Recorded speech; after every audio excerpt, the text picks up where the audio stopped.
Interesting numbers તમને આવતા જોવા મળેલા છે અને ત્યારબાદ આપણે ચર્ચા કરીશું ફિનો પેમેન્ટ્સ બેંકના સીએફઓ કેતન મર્ચન્ટ આપણી સાથે. કેતનજી, ગુડ આફ્ટરનૂન અને ફરી એકવાર સ્વાગત છે તમારું સીએનબીસી બજાર પર.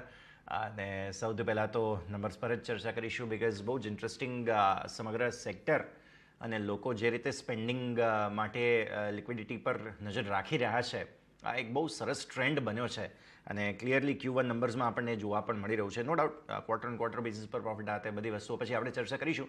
પણ પહેલાં તો ઓપનિંગ કમેન્ટ્સ, અમારા સેન્ટિમેન્ટ્સ કઈ રીતે જુઓ છો, જે આપણા પરિણામો છે, શું શું ફેક્ટર્સ રહ્યા હતા, તેની સાથે જ ચર્ચાની શરૂઆત કરીએ સર. ગુડ આફ્ટરનૂન યશ. બરાબર કીધું તમે કે અમારા જો મોમેન્ટમ અમે લાસ્ટ યરમાં પકડેલું, હર ક્વાર્ટરમાં અમે ઉપર આવતા હતા in terms of steady growth. આ ક્વાર્ટરમાં બી આપણે જોઈએ તો અમારું રેવન્યુ 21% ઉપર થયું છે અને અમારું પેટ 85% if I C quarter on quarter. એટલે અમારું મોમેન્ટમ તો ચાલી રહ્યું છે જ. ઓકે, ટિપિકલી અમારા બિઝનેસમાં કેવું હોય છે કે જ્યારે સ્પેન્ડિંગ વધે ફેસ્ટિવ સિઝનમાં Q2 Q3માં, ત્યારે અમારું વધારે અપટિક આવે છે. હેવિંગ સેડ ધેટ, આ વખતે અમારું Q1 ઇઝ ઓલ્સો ગુડ. મેં તમને નંબર્સ કીધેલા. અમારા બે વસ્તુ છે, અમે લોકો બે વસ્તુ પર ફોકસ કરીએ છીએ.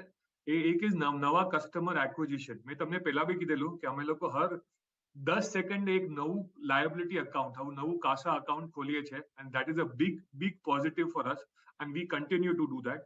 સેકન્ડ એસ્પેક્ટ ઇઝ અમારું CMS જે બિઝનેસ છે એ બી એકદમ ગુડ ગ્રોથ દેખાડે છે, કન્સિસ્ટન્ટ ગ્રોથ. સો આ બે ફેક્ટર્સ કરી અને અમે લોકો કોસ્ટ ટાઇટલી મેનેજ કરીએ છીએ. એટલે we are seeing good results coming out. Definitely. Ketanji, already આપણે Q1 નંબર્સમાં તો જોઈ જ રહ્યા છીએ, પણ હાલની સ્થિતિ પ્રમાણે પણ તમે જુઓ તો Q2 Q3 હવે તો ફેસ્ટિવ સિઝન પણ અહીંયાથી આવશે અને લોકોને હજુ પણ વધારે લિક્વિડિટીની જે છે તે જરૂર પડવાની છે. તો સોફાર જે સ્પેન્ડ્સના ટ્રેન્ડ છે તે થોડું સમજાવો અને આ જે ગ્રેજ્યુઅલ મૂવ છે તે કઈ દિશામાં આગળ વધી રહ્યો છે, શું એક્સપેક્ટેશન્સ છે તમારા સ્પેન્ડિંગ પર લોકોના, અને આપણે ત્યાં શું સ્થિતિ છે હવે તે ખાસ તમે સમજાવો. તો બે વસ્તુ છે એમાં પહેલા હું અમારી વસ્તુ સમજાવીશ. અમારું ગ્રોથ નોર્મલી Q2 Q3માં વધારે આવે છે. અમારી લાસ્ટ 3 વર્ષની ટ્રેન્ડ બી એવી જ છે કે 3 થી 4 વર્ષની કે સ્પેન્ડ વધશે. હું તમને ટિપિકલી ઇન્ડિયાના બારામાં બી કહી દઉં છું. આપણે as and when retail spending Q2માં આવીએ છીએ, આપણે ફેસ્ટિવલ સિઝનની નજદીક આવશું તો સ્પેન્ડિંગ વધશે. એમાં આ વખતે ઓર રાધર એવરી યર લાસ્ટ 2 વર્ષથી આપણે જોઈ રહ્યા છે કે ડિજિટલ સ્પેન્ડિંગ ઇઝ ઇન્ક્રીઝિંગ. લોકો આજના આર્ટિકલમાં બી હતું કે લોકો વધારે ને વધારે સ્પેન્ડ કરી રહ્યા છે ડિજિટલ પર. તો અમારું એમાં એક બહુ ઇમ્પોર્ટન્ટ એસ્પેક્ટ છે. અમારું digital spend 94% year on year increase થયું છે. Now this is a big thing. ઇન્ડિયામાં એ ટ્રેન્ડ બી છે કે તમે જે પણ કરવું હોય ડિજિટલ કરો, યુપીઆઈ કરો. અને અમારા ટાર્ગેટ સેગમેન્ટમાં બી આપણે ટિયર 3 ટિયર 4માં જઈએ કે આપણે રૂરલમાં જઈએ, ત્યાં અમારું કન્ટિન્યુઅસલી આપણે કહીએ સ્ટ્રોંગ હોલ્ડ છે. ત્યાં અમે લોકો એમને કન્વર્ટ કરીએ છીએ. પણ મેં પહેલા કીધેલું, પાછું કહું છું કે અમારું જે સ્ટ્રેન્થ છે કે અમે લોકો નવા અકાઉન્ટ ખોલીએ છીએ, એ અકાઉન્ટ અમે વધારે ખોલશું in the coming time. As regards to તમે કીધેલું અમારા નેક્સ્ટ 3-4 ક્વાર્ટર કેવું છે, I don't want to comment કે 3-4 ક્વાર્ટર કેવા જવાના છે. પણ અમે લોકોએ પહેલા એક ગાઈડન્સ આપ્યું છે કે અમે લોકોએ 20% પ્લસ અમારું રેવન્યુ ગ્રો કરશું અને આ બધું transaction revenue, risk free revenue છે. અને અમારી જે બિઝનેસ મોડેલ છે એ અમે લોકો 20% અગર ટોપ લાઇનમાં ગ્રો કરશું કે રેવન્યુ પર ગ્રો કરશું તો અમારી બોટમ લાઇન ઓટોમેટિકલી 2.5x ની આસપાસ, 2.5x of 20% typically will grow anywhere in the range of 40 to 50%. That's how our model is. So India is going to grow, Fino is going to grow. It's all good in the coming quarters. Clearly. અને આ ગ્રોથના જ પ્લાનની સાથે સાથે તમે હવે અહીંયાથી payments બેંકમાંથી સ્મોલ ફાઇનાન્સ બેંક બનવા માટેની કોશિશમાં પણ છો. થોડું અપડેટ સમજાવો સર, અને શું વિઝન રહ્યું છે આ પરિવર્તન અથવા તો એ દિશામાં આગળ વધવા પાછળનું, એ પણ સાથે સાથે સમજાવો સર. હાજી. સો બે વસ્તુ છે. અમારા બોર્ડે ફ્રાઈડે અપ્રૂવ કર્યું છે કે અમે લોકો સ્મોલ ફાઇનાન્સ બેંકની એપ્લિકેશન કરી નાખશું. તો અમે લોકો એનું એક્સપ્લોર કરીએ છીએ. બાય આરબીઆઈ રેગ્યુલેશન્સ પેમેન્ટ બેંકને 5 વર્ષ થઈ જાય પછી એ લોકો સ્મોલ ફાઇનાન્સ બેંક કન્વર્ઝન માટે જોઈ શકે છે. તો અમારા 5 વર્ષ જૂન 22માં થઈ ગયેલા. હાવેવર અમારું ઉદ્દેશ્ય, અમારું લોજિક એકદમ સિમ્પલ છે. અમે લોકો એસેટ લાઇટ મોડલ રન કરશું ઇવન એસએફબીમાં. ઓકે, બીજી બધી એસએફબી છે એ લોકોના ઘણા બધા બ્રાન્ચીસ હોય છે, તો અમે બ્રાન્ચીસ મોડલ નહીં, અમારી બ્રાન્ચીસ હશે પણ લિમિટેડ બ્રાન્ચીસ હશે. અમે લોકો જે મર્ચન્ટ પોઈન્ટ છે, અમારા બીસી પોઈન્ટ છે, ડિસ્ટ્રીબ્યુટર છે, એ લોકોને હમણાં લાયબિલિટી રેસ કરે છે, એ લોકો જ થ્રુ એડવાન્સ કરશું, તો અમારો એકદમ ડિફરન્શિએટેડ મોડલ આવશે.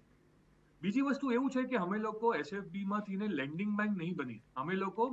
અમે લોકો લેન્ડિંગ એક પ્રોડક્ટ કરશું. આજની તારીખમાં હમારા જે 83 લાખ કસ્ટમર છે, હમારા 14.4 લાખ મર્ચન્ટ પોઈન્ટ છે, એ લોકોને બધાને લેન્ડિંગની જરૂર છે. એ લોકો બીજે ઠેકાણે લેન્ડિંગ માટે જાય છે, તો અમે લોકો એ જ ઓપોર્ચ્યુનિટી યુટિલાઇઝ કરશું. અમારું ડેટાબેઝ લેન્ડિંગ હશે અને landing will be only one of the products. Okay, અમારું જે પ્લાન છે, સ્ટ્રેટેજી છે, one is asset light, one is અમારું જે લેન્ડિંગ ઇન્કમ અને પેમેન્ટ ઇન્કમની જે સ્પ્લિટ હશે આજથી 5 વર્ષ પછી કે 3 વર્ષ પછી after SFB operation, that will be in the range of around 75-25, 80-20 in favor of payments, which means lending income will only be 20-25% after the first 3 years of operations.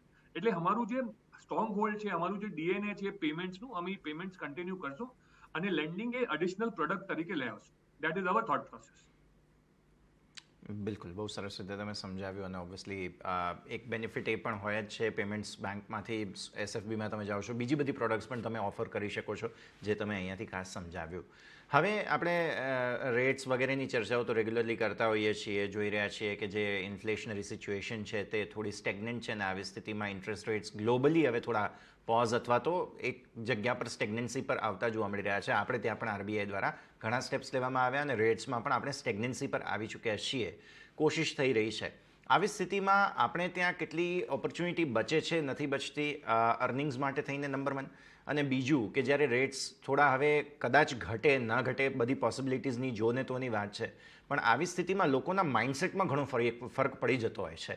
તો આનાથી આપણને કેટેલિસ્ટ મૂવ કેટલું મળે ન મળે, આ બે પોસિબિલિટીઝની ખાસ આપણે વાત કરીએ. કેતનજી, બે વસ્તુ છે. ફર્સ્ટલી બિટવીન ગ્લોબલ એન્ડ અસ, મેં તમારા શો પર પહેલા બી કીધું છે કે ગ્લોબલી જે સિચ્યુએશન છે in terms of so cold dim recession or slow down, ઇન્ડિયામાં આપણે એવું નથી. એટલે ઇન્ડિયામાં આપણી ડેમોગ્રાફિક્સ એવી છે, આપણી પોઝિશન એવી છે કે we will continue to grow.